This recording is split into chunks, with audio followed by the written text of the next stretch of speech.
Dakta mpenzi mtazamaji, hujambo popote pale ulipo na karibu kwenye taarifa za Dira jioni hii ya leo. Mimi ni Faith Kaulu, tuambatane hadi tamati. Sasa Rais William Ruto amewashauri viongozi kote ulimwenguni kubuni ramani na mikakati thabiti zinazoweza kutekelezwa ili kukabiliana na mabadiliko ya tabia nchi.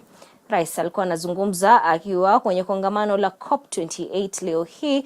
Mtazamaji, ni taarifa tutakayokuwa tunaiangazia kwa muda usiokuwa mrefu, ila sasa hivi tusonge kwenye taarifa nyingine ambapo naibu wa rais Rigathi Gachagua amewataka wasanii humu nchini kuepuka watu wanaokabiliwa na masuala ya uadilifu. Hii ni ikiwemo majaribio ya kufufua kundi lililoharamishwa la Mungiki kupitia shughuli za muziki. Matamshi yake Gachagua yanajiri wiki moja tu baada ya wabunge wa kike kutoka eneo la Mlima Kenya kuibua wasiwasi kuhusu kuzuka upya kwa kundi hilo haramu, hatua ambayo wanasema inazua hofu miongoni mwa wanawake. Mwanahabari wetu Grace Hati na maelezo zaidi.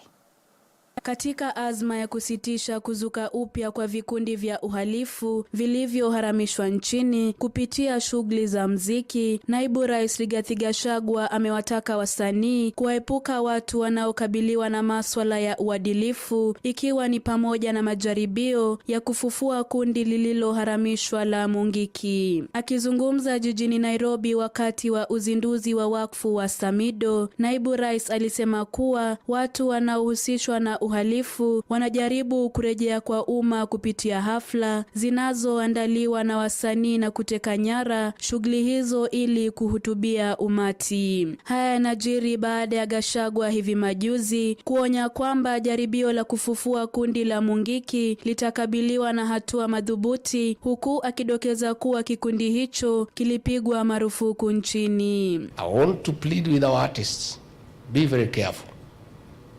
Don't allow yourselves to be misused and your functions to be hijacked by people of dubious character, with a bad history, and who scare women away from your functions.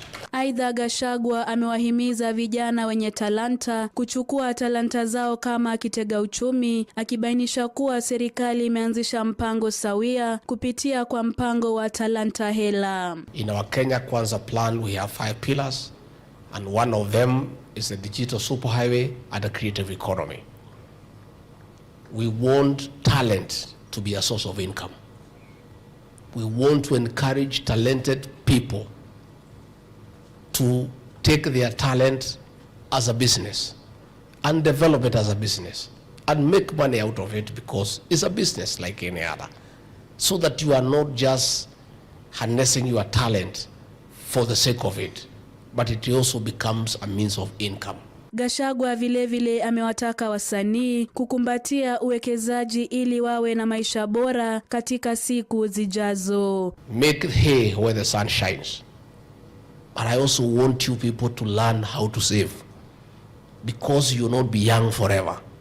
The journey ahead, when you grow older, you need to have invested your youthful life for the future. Let us pursue our talents and make money out of it, but let us invest that money so that that money can be a blessing to you in old age.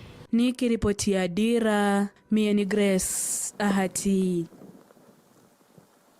Na walimu wa shule za sekondari msingi JSS eneo la Bungoma Magharibi katika kaunti ya Bungoma wamewasuta wanasiasa na hata viongozi wenye ushawishi kwa kile wanachosema ni kuingiliwa kati kwa utendakazi wa tume ya kuajiri walimu nchini TSC. Wakizungumza baada ya kuandaa maandamano hadi kuelekea katika ofisi za elimu mjini Sirisia, wakiongozwa naye mwenyekiti wa KUPPET kaunti ya Bungoma David Barasa, walimu hao wamesema kuwa serikali imegeuka kuwa yenye ubaguzi, huku akiapa kutotia sahihi kandarasi kama inavyopendekezwa. Vilevile walimu hao wanapendekeza kuhamishwa kwa madarasa ya JSS kutoka shule za msingi hadi katika shule za upili.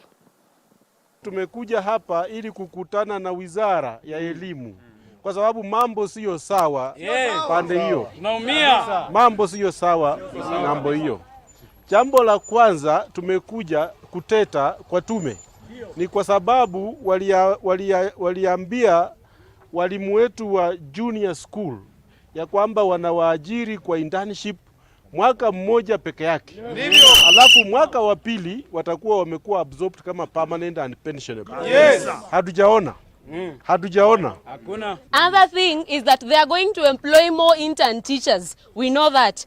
That 17,000 we are asking you, TSC, that 17,000 is not enough. You're posting us to schools that are far from where we come from. How are we supposed to travel to those schools? How are we supposed to pay accommodation in those villages? How are we supposed to take care of our meals in those schools that are so God-forsaken? We are asking you to, as you employ junior interns, make sure the remuneration goes to 25 or even 30,000. Junior school ikifeli, sio mimi kama mwalimu. Serikali imeamua junior school ifeli. Ninafundisha kwa shule ambayo choo tunatumia na wanafunzi. Ni lini shule hiyo itakuwa na laboratory ya sciences? Ni lini shule hiyo itakuwa na music room? Ni lini shule hiyo itakuwa na home science room? Na next year tuko na darasa 2. We want to tell the government that this thing is not working.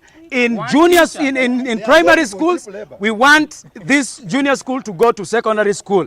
Number 2, TSC, can you show some order in the way you are employing? We are not here to give cheap labor.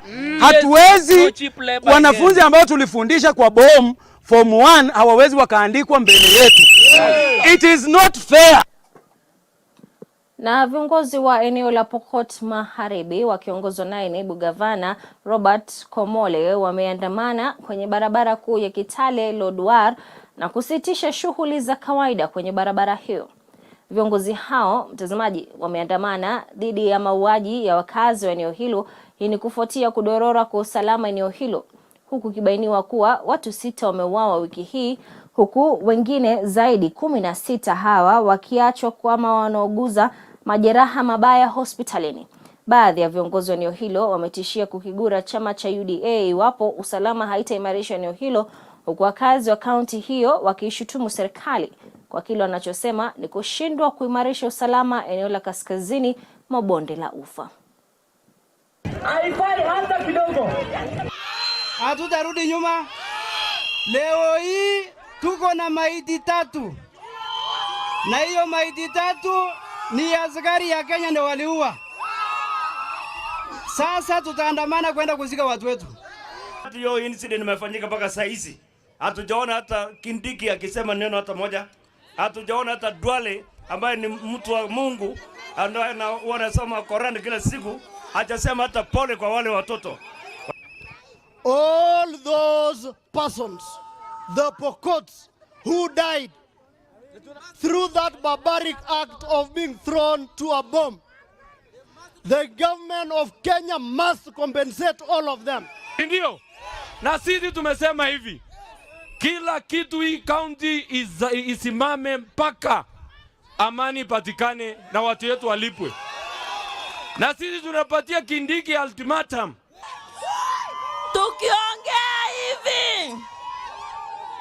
Tukiongea sasa hivi, Mheshimiwa Rais, tuko na watu 29 pale hospitali wako kwa oxygen. Na mtazamaji, turejee taarifa ya hapo awali ya Rais William Ruto, ambapo leo hii amewashauri viongozi kote ulimwenguni kubuni ramani na hata mikakati dhabiti zinazoweza kutekelezwa ili kukabiliana na mabadiliko ya tabia nchi. Ruto akisema kuwa lazima mikakati hiyo iwe ya ushirikiano na haki. Akizungumza leo hii kwenye kongamano la Umoja wa Mataifa kuhusu mabadiliko ya hali ya hewa COP28 jijini Dubai, Ruto amesema kuwa ni jukumu la viongozi wote kuchukua hatua. Akizungumza na viongozi waliohudhuria kongamano hilo, Rais Ruto vilevile amesisitizia wito wake kwa viongozi wa kimataifa kuwekeza katika mahitaji ya maendeleo ya Afrika, huku akisema kuwa kuna haja ya kuwepo kwa juhudi za pamoja katika ukusanyaji wa rasilimali kwa ajili ya maendeleo na udhibiti wa mabadiliko ya tabia nchi.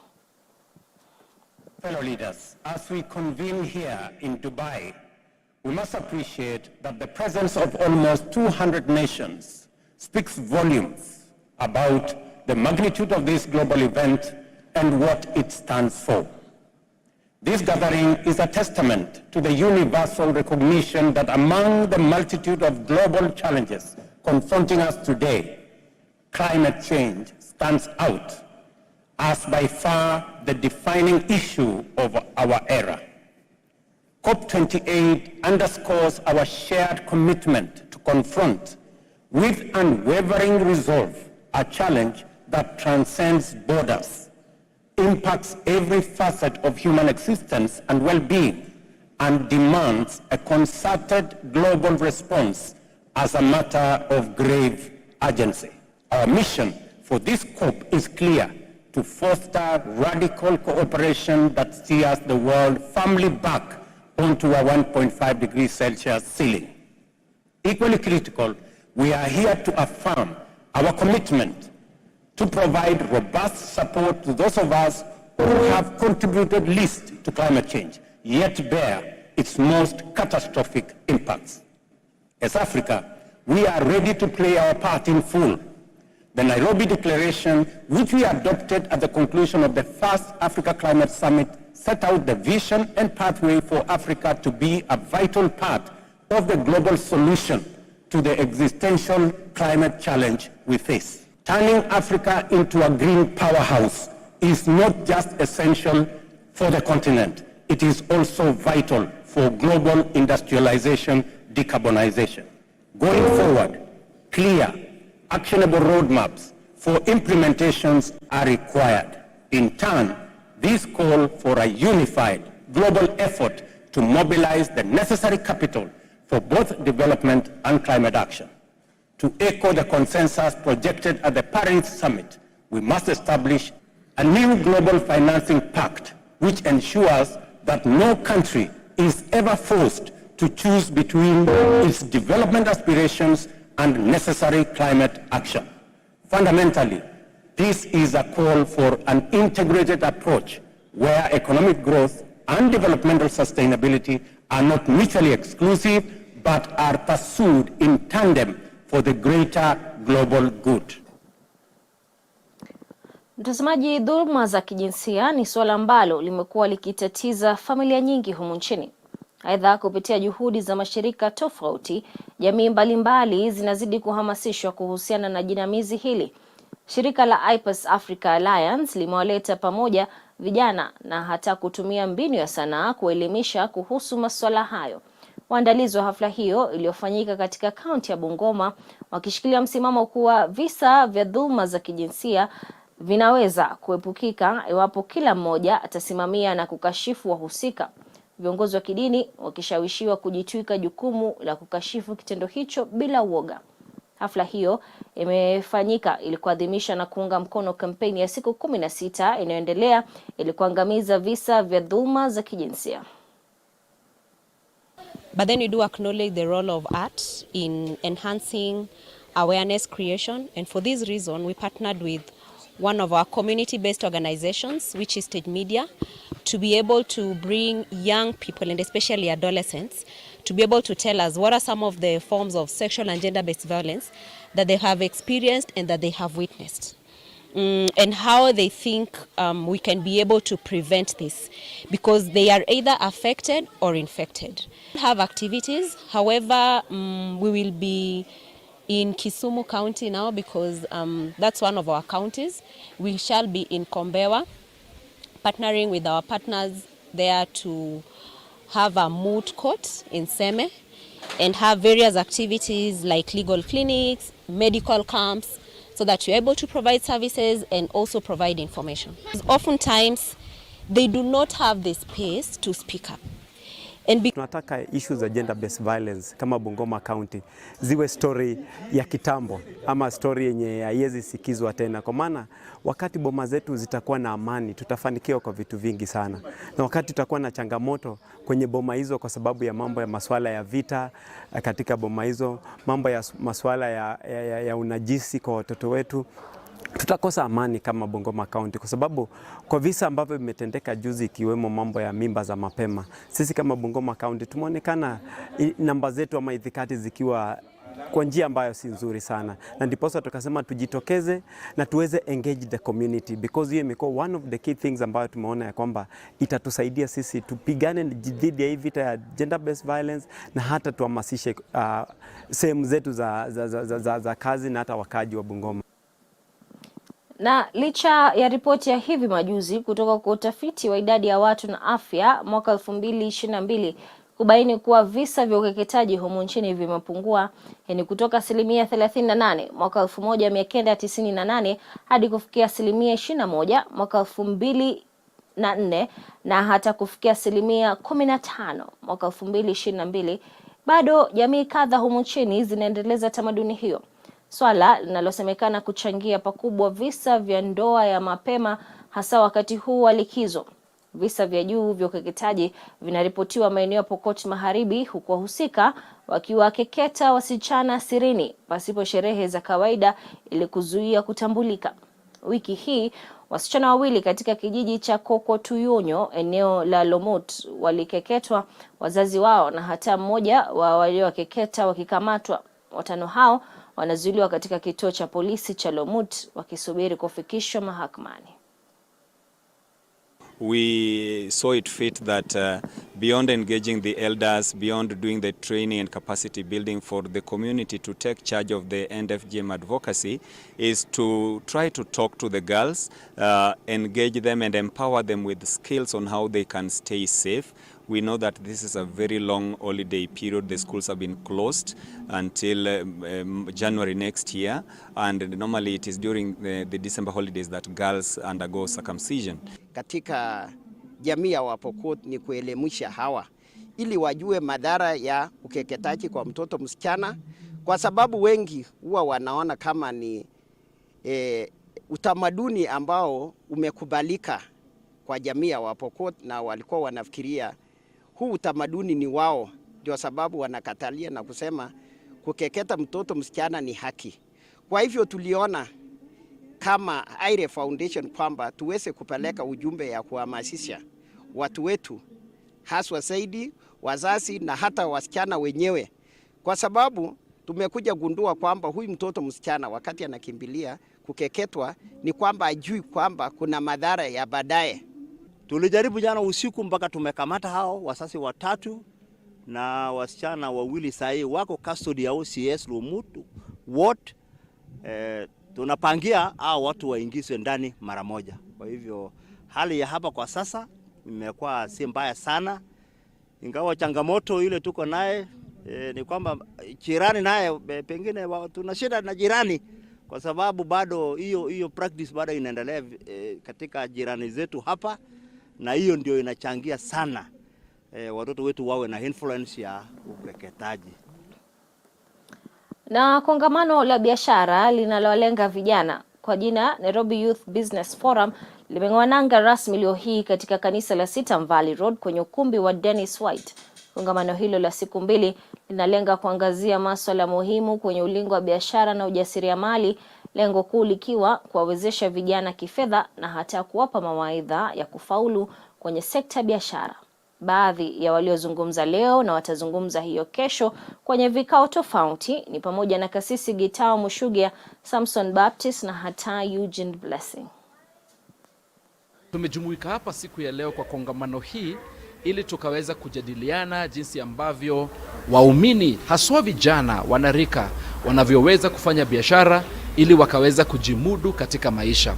Wakati huu watu wengi wamekuwa wakilalamika kwamba hakuna nafasi za kazi, nafasi zimekuwa chache, lakini tumekuja hapa ili tukaweza kuwasaidia hawa wanarika wakaweza kufikiria jinsi ambavyo wanaweza pata an idea ya kufanya biashara na kuweza kujimudu katika maisha. So wanarika wengi wanajiuliza haya maswali: mbona wazazi wangu walimpenda Yesu, wakamtumikia Yesu, lakini wangali watu wamejawa na ufukara, wamekuwa watu maskini hohehahe. Hata chakula wakati mwingine watu wakifika miaka ya kustaafu wanangoja watoto wao wasaidie. Ndio maana tumefika hapa ili tusaidie vijana wanarika wasilalamike kwamba hakuna kazi, ilhali wanaweza pata shida ambazo wanaweza tatua. ukitatua shida unapata biashara yako. Na ndio maana tumejumuika hapa, tukaweza kuwasaidia wanarika, wakafikiria tofauti, wakaona maisha tofauti, ili maisha yakawa tofauti siku ya leo na hata siku za usoni. Kwa hivyo kesho asubuhi tunaendelea na kongamano hii hapa Sitam Valley Road saa 3 asubuhi mpaka saa 7. Tutakuwa na wakati wa kusikiliza, wakati wa kufunzwa, wakati wa kujadiliana na wakati wa kuona zile shida ambazo ziko na ambazo tunaweza tatua katika maisha. Kwa hivyo kesho ni Jumamosi, watu wengi hawaendi kazini. Tafadhali njoo asubuhi na mapema saa 3 asubuhi tukaweza kusoma mengi. Mtazamaji, bila shaka wanasema sasa hivi jifunze mengi uwezavyo, manake hiyo kesho ulichokifunza kitakusaidia wewe kupata mapato. Kwa hivyo chukua nafasi hiyo kesho uje kwenye kongamano hilo ambalo hauhitaji kulipa malipo yoyote. Kufikia hapa mtazamaji, sina la ziada ili kutamatisha taarifa za Dira jioni hii ya leo. Bila shaka nikikutakia Disemba yenye fanaka na furaha. Kwaheri, mimi ni Faith Kaulu.